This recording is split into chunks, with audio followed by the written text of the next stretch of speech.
Samajwadi party को यह जरूरत पड़ती है कि अब ब्राह्मणों का वोट लेना है, ब्राह्मणों को टारगेट करना है, तो बीना शंकर तिवारी के साथ खड़ी हो जाती है। तो जातिवादी कौन है वो खुद बता रहे हैं, दूसरे से क्या सवाल पूछे? सबसे बड़ा आपसे, अरे आपके जातिवादी तो वो खुद है जो आपके घर से इन लोगों की गाली भी सुन रहे हैं और अपने सर बैठाले हुए हैं, दिन भर गाली पड़ी है। जो विश्व हिंदू परिषद के जो व्यापारी हैं वो तो रेस्टोरेंट पे जाके ऐसा लग रहा है कि उनको पूरा ऑथेंटिकेशन दिया गया है, वो जाके क्यूआर चेक कर रहे हैं, उनके धर्म पूछ रहे हैं, विष्णु भगवान के फोटो चिपका रहे हैं, तमाम प्रकार के ऐसी चीजें वो कर रहे हैं। ये जो घटना हो रही है भाजपा करा रही है, भाजपा के लोग करा रहे हैं, जिससे नफरत पैदा हो और इसको ये अपने चुनाव में भजाने का काम करे। देखिए, सरकार जब नौकरी नहीं दे पा रही, सरकार तमाम मुद्दे पे विफल है, तो उसकी मजबूरी है कि नफरत पे राजनीति करना। इसको करने से नफरत फैलेगी। समाजवादी लोग, मैं फिर कह रहा हूँ, सिर्फ विकास की बात करने वाले लोग हैं। इतना वक्त नहीं है। हम तो आवाज़, माननीय अखिलेश यादव जी कहते हैं कि नौकरी कब दोगे बताओ, नौकरी दीजिए, हम आपके साथ हैं।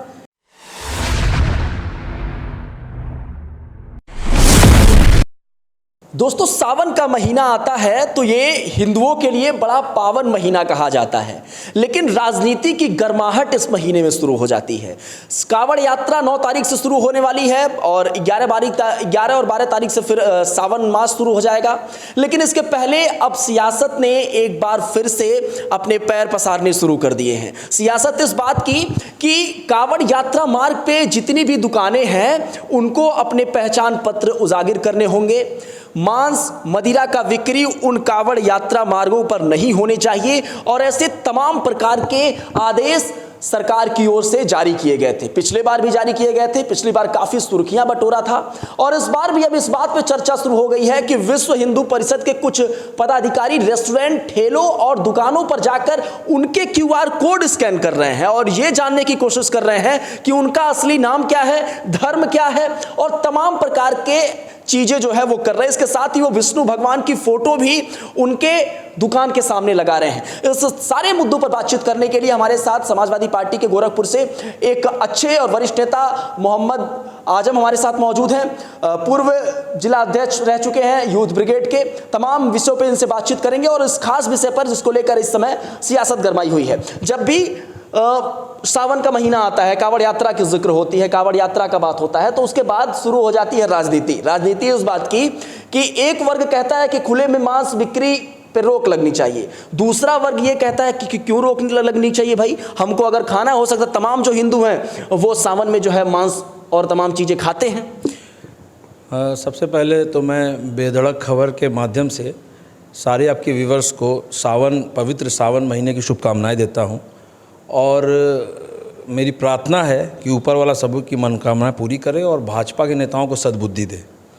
वजह यह है कि देश में जब सवाल बेरोज़गारी, महंगाई, ख़राब शिक्षा, ख़राब स्वास्थ्य, ख़राब सड़कें, भ्रष्टाचार, इन सब पे होने चाहिए, तो अब ऐसे मुद्दों को हमारे आपके बीच लाया जा रहा है जिससे नफ़रत पैदा हो।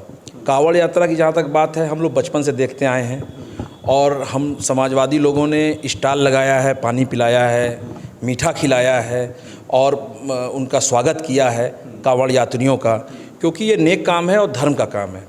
रही बात की मांस और मदिरा, तो इसका लॉ एंड ऑर्डर मेंटेन करना योगी सरकार की जिम्मेदारी है। उनको ये देखना पड़ेगा कि अगर कोई दुकानदार है तो उसके साथ पुलिस प्रशासन कोई गुंडाई ना करे, लोग उसके साथ गलत व्यवहार ना करें। तो अभी तो जो विश्व हिंदू परिषद के जो व्यापारी हैं वो तो रेस्टोरेंट पे जाके ऐसा लग रहा है कि उनको पूरा ऑथेंटिकेशन दिया गया है, वो जाके क्यूआर चेक कर रहे हैं, उनके धर्म पूछ रहे हैं, विष्णु भगवान के फोटो चिपका रहे हैं, तमाम प्रकार के ऐसी चीज़ें वो कर रहे हैं। देखिए, वही तो मैं कह रहा हूँ कि जब हमारा प्रतिनिधिमंडल आया माननीय श्री अखिलेश यादव जी के आह्वान पर और हम लोग विरासत गलियारे को जाके दुकानदारों से मिलने जब गए, तो पांडेहाता में ही अच्छी खासी तादाद में, करीब 30-35 की तादाद में कुछ लोग रोकने लगे, जिसमें नेता प्रतिपक्ष भी आए हुए थे, आदरणीय माता प्रसाद पांडे जी, और नेता प्रतिपक्ष विधान परिषद आए थे लाल बिहारी यादव जी, रोकने लगे। वहाँ ये माहौल बनाया जा रहा था कि ये दुकानदार हैं, जबकि वो दुकानदार नहीं थे, वो भाजपा के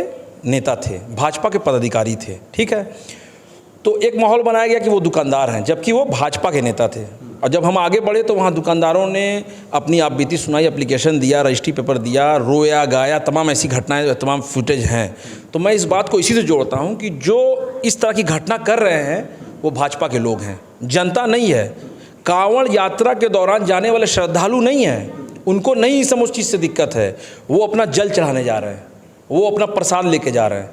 ये जो घटना हो रही है भाजपा करा रही है, भाजपा के लोग करा रहे हैं, जिससे नफरत पैदा हो और इसको ये अपने चुनाव में भजाने का काम करें कि हम एक वर्ग को परेशान करने का। पानी कहाँ आ रही है? अभी आपने कहा कि हम लोग भी स्टॉल लगा के जो है कांवड़ यात्रियों को पानी पिलाते हैं, तो जब कांवड़ यात्रियों को मुस्लिम लोग पानी पिलाते हैं तो फिर दिक्कत किस बात की है? सरकार को ये आदेश क्यों लाना पड़ता है कि पहचान पत्र उजागर करिए, आप अपने बोर्ड पर नाम लिखिए कि आप किस नाम से आप जाने जाते हैं, धर्म बताइए किस धर्म को आप पालन करते हैं, किस धर्म का, ये तमाम चीज़ों की ज़रूरत फिर क्यों है जब सामाजिकता और सद्भाव इतना बेहतर है?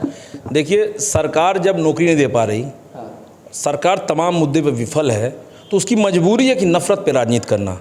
इसको करने से नफ़रत फैलेगी, इसको करने से कि देखिए हम एक धर्म के लोगों को परेशान करें, नफ़रत की राजनीति करना, कम्युनल माहौल बनाना इनका मेन इशू रहता है। रही बात समाजवादी लोगों की, तो इस साल भी देखिएगा हम लोग फिर कांवड़ यात्रियों का स्वागत करेंगे। आप कहते हैं भाजपा वाले ऐसा सांप्रदायिक दंगे भड़काने की कोशिश करते हैं, और भाजपा वाले कहते हैं कि सपा वाले गुंडे। सपा वाले एक ऐसा बयान, भाजपा वाले एक ऐसा बयान बता दें कि जिसमें माननीय श्री अखिलेश यादव जी या समाजवादी पार्टी के किसी नेता ने किसी धर्म की किसी जाति के खिलाफ बोला हो, जबकि इनके तो 50 ऐसे वीडियो चल रहे हैं जो एक धर्म को, पीड़ित समाज को ये लोग गाली देते नजर आते हैं। तो हम कह रहे हैं कि जब समाजवादी पार्टी को ये ज़रूरत पड़ती है कि अब ब्राह्मणों का वोट लेना है, ब्राह्मणों को टारगेट करना है, तो विनय शंकर तिवारी के साथ खड़ी हो जाती है। और वहीं दूसरी तरफ जब इटावा में कथावाचक यादव की पिटाई ब्राह्मण कर देते हैं तो समाजवादी पार्टी ब्राह्मणों के विरोध में खड़ी हो जाती है। देखिए, पहली बात तो ये है कि 2022 का चुनाव मैं आपको याद दिला दूं, 2022 में माननीय श्री अखिलेश यादव जी ने 402 विधानसभाओं, 403 विधानसभाओं में 97 टिकट, 97 टिकट ब्राह्मण समाज को दिया था। तो ये हाथिक घटना तो अभी की है ना। माननीय श्री अखिलेश यादव जी ने सभी धर्मों का सम्मान किया है, और आप देखते हैं जब वो प्रेस कॉन्फ्रेंस करते हैं या बैठते हैं तो उनके अगल बगल सारे समाज के लोग रहते हैं। पहली चीज़ तो ये हाथा वाली घटना तो बाद में हुई, टिकट तो उन्होंने पहले दिया था, 97 टिकट। दूसरी बात पे आता हूँ कि आप ही ने भी कहा है कि इटावा में मारा पीटा, तो मारा पीटा का शब्द जहाँ लग जाएगा, वो कोई करे, ब्राह्मण करे, मुस्लिम करे, हिंदू करे, कोई माहौल तो ऐसा बन रहा है ना ब्राह्मण यादव। नहीं, आप मानवता पे आइए, आप किसी भी समाज के लोग का बाल छील देंगे, पेशाब पिलाने की बात करेंगे, अभी गोरख बात करेंगे तो ये एक गुंडई दर्शाता है। वो गोरखपुर में छत्री ब्राह्मण चल रहा था। नहीं, गुंडई अगर मैं को तो मुझ पे भी करो, ये गुंडई में देखिए, उसको जाति मत देखिए। किसी गांव में किसी समाजवादी पार्टी को अगर लगे कि ब्राह्मणों को टारगेट करके ब्राह्मणों का वोट लेना है, तो फिर उसके बाद अखिलेश यादव ब्राह्मण, उसको अखिलेश यादव जो है ब्राह्मणों को सॉफ्ट निकाल देंगे। अब बता रहा हूँ, पूरी जिम्मेदारी से बता रहा हूँ कि 2022 में 97 टिकट माननीय श्री अखिलेश यादव जी ने दिया था ब्राह्मण समाज को, और बाकी में सबको भी दिया था। तो आप कैसे कह सकते हैं कि अभी वो ब्राह्मणों के चक्कर में है? नहीं, माननीय श्री अखिलेश सभी जाति धर्मों का सम्मान करते हैं, और उनका एक ही नारा है विकास का। और ये भारतीय जनता पार्टी की सरकार आप देख लीजिए, यही जो लिंक एक्सप्रेसवे बना, इस पर कितना भ्रष्टाचार हुआ। इसको बनवाने वालों ने, जो ठेकेदार होते हैं वो कार और इस फॉर्च्यूनर खरीदते हैं, इसको बनाने वाले ने हेलीकॉप्टर खरीद लिया। देखिए भ्रष्टाचार कितना हुआ। तो हम इसके खिलाफ हैं, और कांवड़ यात्रा का स्वागत होगा, समाजवादी लोग फूल से उनका स्वागत करेंगे, उनको शरबत पिलाएंगे, मीठा खिलाएंगे, और किसी प्रकार की कोई कमी नहीं होने देंगे। लेकिन भाजपा के लोग जो चाहते हैं कि मांस, मदिरा, मीट ये सब बंद हो, तो उनको रोका किसने है? आखिर उन्हीं की सरकार में आज बीफ में एक्सपोर्टर बने बैठे हैं ना, नंबर 1 उन्हीं के भाजपा के लोग तो चला रहे हैं स्लाटर हाउस। इस पे कौन बात करेगा, कब करेगा? ये घुमा फिरा के बात करना भाजपा वाले बंद करें, नफरत फैलाना बंद करें, क्योंकि 27 में समाजवादी पार्टी की सरकार बनने जा रही है। 24 तो अभी सेमीफाइनल था, फाइनल 27 में सपा की सरकार बन जाएगी। तो समाजवादी पार्टी यही धर्म और जाति का एंगल लेके सारी चीज़ों को परोसने की कोशिश करेगी। अभी एक बात हमको समझाइए, अभी आपने थोड़ा देर पहले कहा कि जो समाजवादी पार्टी है या फिर जो मुस्लिम लोग हैं वो कांवड़ यात्रा में जाने वाले कांवड़ यात्रियों को पानी पिलाते हैं, तमाम चीज़ें करते हैं। तो मेरा प्रश्न बस इतना है, फिर दिक्कत कहाँ से पैदा हो जा रही है? भारतीय जनता पार्टी की सरकार में जब भी कोई आप स्टेटमेंट पढ़ेंगे, पेपर पढ़ेंगे, जो भी चीज़ें पढ़ेंगे वो नफरत की चीज़ होती है। कांवड़ यात्रा क्या आज हो रही है?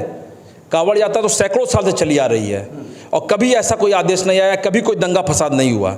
ये माहौल बिगाड़ने वाला बयान है, और मैं कहना चाहता हूँ प्रशासन के लोगों से कि वो पूरा सहयोग करें, कांवड़ यात्रियों को दिक्कत ना होने दें, क्योंकि भाजपा के लोग बीच में मिल जाते हैं और वो माहौल ख़राब कर देते हैं। अच्छा, तमाम पिछले 5, 7, 8 महीने में आप देखे होंगे कुछ ऐसी चीज़ें निकल के आई हैं, और एक विशेष समुदाय से रिलेटेड कि जहाँ पे थूक कर रोटी बनाई जा रही है, आइसक्रीम जो है उस तरीके से परोसा जा रहा है मुंह में डाल के, तो एक विशेष वर्ग की मैं बात कर रहा हूँ। और उसके बाद अब इसको एंगल देना है तो तमाम लोग तमाम एंगल दे सकते हैं। आप किसी डॉक्टर के वहाँ अगर जाएंगे, अगर वो दिमाग का डॉक्टर बेरी साहब थे गोरखपुर में, तो वहाँ आपको अलग अलग प्रकार के प्राणी मिलेंगे जिनकी हरकतें जो होती हैं वो सामान्य नहीं हैं। तो ऐसे बीमार लोगों की बात को करने की ज़रूरत नहीं है। ऐसे तो कोई पेशाब भी पिलाने की बात कर रहा है तो उसकी मानसिक स्थिति खराब है, उसकी जात नहीं खराब है।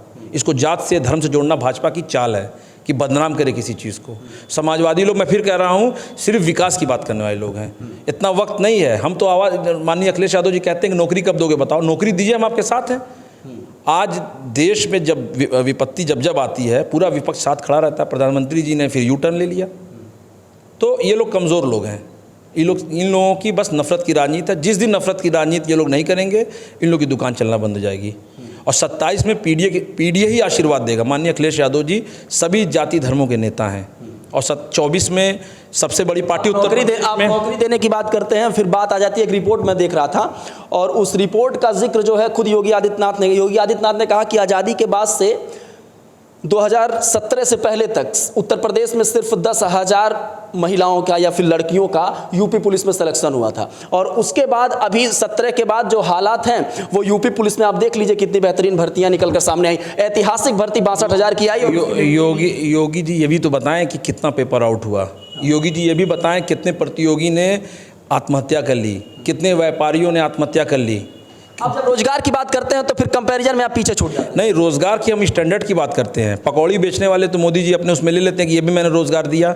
नाले से गैस बनाने को बता देते हैं। हेलीकॉप्टर का रडार बादल में छुप जाता है। तो इन सब, ये बात हो तो तर्क पे हो कि क्या रोज़गार आपने दिया है। आज नौजवान परेशान, लाठी खा रहे हैं, शिक्षक कितने दिनों से लाठी खा रहे हैं। पीडीए समाज और आरक्षण पे वार अगर है तो भारतीय जनता पार्टी के लोग को ये समझना चाहिए कि जनता चुप नहीं बैठेगी और अपना हक अधिकार लेना जानती है। और 24 में दिखा दिया है, 27 में पूरी फिल्म बन जाएगी। अच्छा, एक बात और हमको समझाइए, आपको कौन सी ज़्यादा जातिवाद वाली पार्टी लगती है, भाजपा या कांग्रेस? देखिए, ऐसा है कि अभी आपका नाम इसमें नहीं। देखिए, जातिवादी है क्या?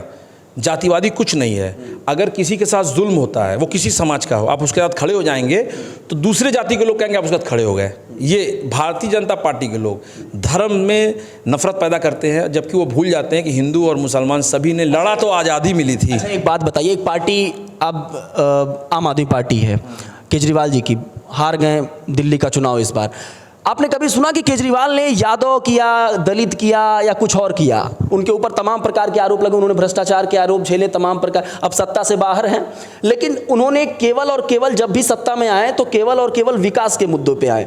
जब दिल्ली में, जहां से पूरे देश की राजनीति जो है वहीं से चलती है, जब दिल्ली में सरकार विकास की बन सकती है तो अन्य जगहों पर जातिगत आधारित राजनीति करने की जरूरत क्यों पड़ रही है? ये सवाल तो भाजपा को सोचना चाहिए ना। ये सवाल समाजवादी पार्टी से नहीं, सुन लीजिए। समाजवादी पार्टी जब कहती है पीडीए की बात, जैसे भारतीय जनता पार्टी ने गठबंधन किससे किया ये देखिए। एक किया सुहेलदेव पार्टी से, प्योर जाति के आधार पे वो पार्टी चलती है। निषाद पार्टी आपके साथ भी मैं बता रहा हूँ, निषाद पार्टी से किया, प्योर जाति, वो भी आपके साथ, प्योर जाति बता रहा हूँ, प्योर जो पे अपना दल से किया है, प्योर जाति। तो जातिवादी कौन है वो खुद बता रहे हैं। दूसरे से क्या सवाल पूछे? सबसे बड़ा आपसे, अरे आपके जातिवादी तो वो खुद है जो आपके घर से इन लोगों की गाली भी सुन रहे हैं और अपने सर बैठाले हुए हैं। दिन भर गाली पड़ी है, वीडियो देखिए पुरानी अपनी, गाली पड़ी है, सबने दिया है उनको। वही तो हम कह रहे हैं कि आपके घर के निकाले हुए हम लोग किसी और के घर में चले। घर की बात नहीं। देखिए, अगर आप विकास की बात करें तो सबसे ज़्यादा विकासवादी सोच माननीय अखिलेश यादव जी की थी। जो उन्होंने सड़क का मैप बनाया, जो एक्सप्रेसवे बनाया, स्टैंडर्ड एक्सप्रेसवे, इनका आप देखिए लिंक एक्सप्रेसवे, कभी आप हो सकता गए हो, खुला है तो उस पर आपको गड्ढे भी नज़र आ जाएंगे, जर्किन भी नज़र आ जाएगी। ठीक है, पहली बात। दूसरी बात, माननीय अखिलेश यादव ने लैपटॉप बांटा था, जो लॉकडाउन में बच्चों ने उससे वर्क फ्रॉम होम का काम किया, पैसा कमाया, उससे एक रोज़गार का वो साधन बना लैपटॉप। किसान का बच्चा शायद लैपटॉप कभी ना खरीद पाए। आज जो एम्बुलेंस चल रही थी, जो माननीय श्री अखिलेश यादव कहेंगे कि हम तो टैबलेट भी बांटे, हम तो लैपटॉप भी बांटे। तो किसका कॉपी किया? माननीय अखिलेश यादव जी के रास्ते पे वो चलने की कोशिश कर रहे हैं, कहाँ चल पा रहे हैं? एक्सप्रेसवे भी बढ़िया नहीं बना पाए। कम से कम समझ लेते कि कैसे बनता है एक्सप्रेसवे, बढ़िया लिंक एक्सप्रेसवे बन जाता। भ्रष्टाचार की भेंट चढ़ गया, वो करोड़ों रुपए का भ्रष्टाचार उसमें हो गया। तो जनता सब देख रही है, ऐसा नहीं है, जनता देख रही है। और 24 में जो आशीर्वाद मिला है माननीय श्री अखिलेश यादव जी को पीडीए समाज का, वो निश्चित तौर पे 27 में भी मिलेगा और अगले मुख्यमंत्री माननीय अखिलेश यादव जी होंगे। आज आजमगढ़ में थे, नए जो है कार्यालय का उद्घाटन हुआ है, उसको कार्यालय कम घर ज़्यादा कहेंगे, और हो सकता है 27 में पूर्वांचल से 27 ने पूरे देश में जो कार्यालय बनाया है, हम लोग तो कभी गए नहीं, लेकिन कहते हैं लोग 5 स्टार की तरह है। तो वो पैसा कहाँ से आया? ये वही भ्रष्टाचार का पैसा है जो चंदे के रूप में वो मीट कंपनियों से लेते हैं, बीज भिजवाते हैं, उसका में चंदा लेते हैं। यही बात बोलेंगे कि हम तो सत्ता में हैं तब काट रहे हैं, आप तो बिना सत्ता में हैं तब भी इतना बड़ा कार्य। आप ये कहते थे ना कि बीफ बंद कराएंगे, अब आप ही के भाजपा के लोग बीफ एक्सपोर्ट कंपनी के मालिक हैं, क्यों नहीं बंद करा रहे हैं? हम तो स्वागत करते हैं, बंद कराएं मीट को। भाजपा के लोग सिर्फ कहना जानते हैं, लड़ाना जानते हैं, काम तो हिंदुओं के लिए सबसे समर्थित पार्टी कौन सी है? Bharatiya Janata party, Samajwadi party? फिर वही बात मैं कह रहा हूँ, मैं अक्सर लोगों से कहता हूँ, कोई मेरे सामने बैठे और मुझसे ये बहस करे कि किस समाज में, किस पार्टी में किस समाज के लोग, भारतीय जनता पार्टी के लोग तो अभी कम हैं, समाजवादी पार्टी में किस समाज के लोग नहीं, बताइए किस समाज के लोग नहीं हैं? अच्छे अच्छे पदों पर हैं, विधायक रहे हैं, सांसद रहे हैं। माननीय अखिलेश यादव जी, माननीय नेता स्वर्गीय नेताजी ने सब काम किया सभी समाज के लिए, तभी उन्हें जो धरती पुत्र कहा जाता है। ये लोग आपस में लड़ रहे हैं, दिल्ली यूपी सब आपस में लड़ रही है। एक छोटा सा प्रश्न और है, बर्थडे के दिन अखिलेश यादव के लखनऊ में एक पोस्टर लगता है, वहाँ पे माफियाओं का जिक्र होता है, वहाँ पे दंगाइयों का जिक्र होता है, तमाम प्रकार का एक मोटा मोटा हेडिंग में जिक्र, और उनको कहा जाता है कि आप सत्ता में फिर वापस मत आइएगा। और उसके बाद समाजवादी पार्टी के कुछ लोग या फिर कार्यकर्ता अखिलेश यादव का जय जयकार करते हुए उस पोस्टर को फाड़ते हैं, वीडियोज़ वायरल होती है और खुद वो पोस्टर भी बहुत वायरल होता है, जिसमें कार्टून के तौर पर अखिलेश यादव को दिखाया गया। देखिए, ऐसा है कि ये सबसे सस्ती लोकप्रियता है कि किसी को कह दें कि गुंडों की पार्टी है, लेकिन पूरे देश ने देखा कि आगरा में किस एक समाज के लोगों ने तलवार लहराई थी और किसके विरोध में? एक कमजोर दलित सांसद जो दलित समाज से है। इटावा में पूरे इटावा तो संगठन गया, बात तो दूसरी है, यादव संगठन गया, एक लड़के का वीडियो वायरल हुआ मोदी को गाली देते हुए, मोदी प्रधानमंत्री को गाली देते हुए। मैं ये कह रहा हूँ कि वो कोई लड़का जो किसी दल का नहीं रहा होगा ना, लेकिन जो वहाँ पे संगठन के तौर पे वहाँ इकट्ठा हुए थे लोग, और शायद उनकी बिरादरी ऐसी थी कि मैं उस पर टिप्पणी न करूँ, उनको पूरा वाकओवर दिया गया कि जाओ जाके गुंडई करो। लेकिन मैं गलत है ये अधिकार। मैं ये कह रहा हूँ कि कितने परसेंट यादव जो है आपको लगता है कि साफ तौर पे जुड़े हुए हैं भारतीय जनता पार्टी? देखिए, ऐसा ये बात नहीं है, देखिए विचारों की बात होनी चाहिए, कौन किससे जुड़ता है कौन किससे नहीं जुड़ता है, ये तो विचार की बात है ना। वही तो मैं कह रहा हूँ, विचार से प्रभावित होते हैं। लेकिन मेरी बात सुन लीजिए, जैसे कभी भी कोई भी चीज़ होती है, वोट पड़ता है तो ये विचार पे आदमी देता है, ये जरूरत है किसी को आप कट्टे के बल पे तो लेंगे नहीं। लेकिन भारतीय करते हैं कि इटावा में जो हुआ और प्रधानमंत्री को खुले तौर पे एक लड़का गाली देते हुए नजर आया, बड़ा वायरल हुआ। आप मेरी बात सुनिए, मैं किसी भी गलत काम का समर्थन नहीं करता हूं, कोई किसी को गाली दे किसी पार्टी को मैं उसका समर्थन नहीं करूंगा, पहली चीज़। लेकिन भाजपा के लोग तलवार लेके लहरा रहे हैं, भाजपा के लोग आगरा में एक दलित सांसद के प्रति गुस्सा निकाल रहे हैं, कोई एक भाजपा वाला कह दे गलत किया है। मैं तो कह रहा हूं कि कोई किसी ने प्रधानमंत्री जी को गाली दी, गलत किया, लेकिन कह दे कोई, किसी ने कहा कि अखिलेश यादव जी को गोली मार देंगे, किसी ने गलत कहा तो कह दे कोई। हम लोग गए एफआईआर कराने के लिए, एफआईआर नोट नहीं हुई।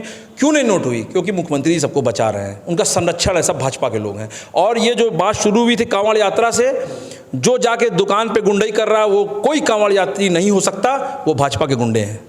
विश्व हिंदू परिषद भाजपा के गुंडे? नहीं, देखिए मैं कह तो रहा हूँ कि आपको दुकानदार वो नजर आ रहे हैं, पर दुकानदार नहीं है वो। आपको तो लग रहा है कि ये जो रोक रहे हैं वो दुकानदार है, लेकिन वो सब भाजपा के लोग थे। जबकि दुकानदार आगे इंतजार कर रहा था कि प्रतिनिधिमंडल आए तो मैं अपना एप्लीकेशन दूं, और कितने उसमें दुकानदार बेचारे आंख में आंसू भी उनके थे कि उनका रोजगार जा रहा है। तो ये चीज़ समझने की है कि नफरत की राजनीति भारतीय जनता पार्टी कर रही है, और समाजवादी लोग सभी जाति सभी धर्मों को लेकर साथ चलने का काम कर रहे हैं। मोहम्मद आजम जी थे, पूर्व जिला अध्यक्ष यूथ ब्रिगेड के। बातें इस मुद्दे से शुरू हुई कि कांवड़ यात्रा में जिन आदेशों को जो है सरकार ने जारी किया है, और अब विश्व हिंदू परिषद के तमाम पदाधिकारी रेस्टोरेंट और दुकानों पर जाके क्यूआर कोड स्कैन कर रहे हैं, उनसे जो है साफ तौर पे धर्म पूछ रहे हैं, नाम पूछ रहे हैं, पहचान पूछ रहे हैं, और इसके साथ ही विष्णु भगवान की एक फोटो, एक प्रतिलिपि उस दुकान पर लगा रहे हैं। इन तमाम मुद्दों से बातचीत शुरू हुई, फिर अखिलेश यादव के पीडीए तक बात गई, फिर ब्राह्मण यादव तक बात गई, और फिर इटावा के मुद्दों पर बात हुई। हुई, विनय शंकर तिवारी के मुद्दों पर बात हुई और इसके साथ साथ ही जो बीते दिनों प्रतिनिधिमंडल समाजवादी पार्टी का गोरखपुर में व्यापारियों से मिलने आया था उसका भी जिक्र जो है मोहम्मद आजम ने किया। तमाम विषयों पे बातचीत हुई। ये बातचीत कैसी लगी और उस बातचीत से क्या कोई निष्कर्ष आपको लग रहा है कि निकला, और अगर निकला तो कमेंट के माध्यम से जरूर बताइएगा। बने रहें बेधड़क खबर के साथ। मैं था आपके साथ विक्की सिंह।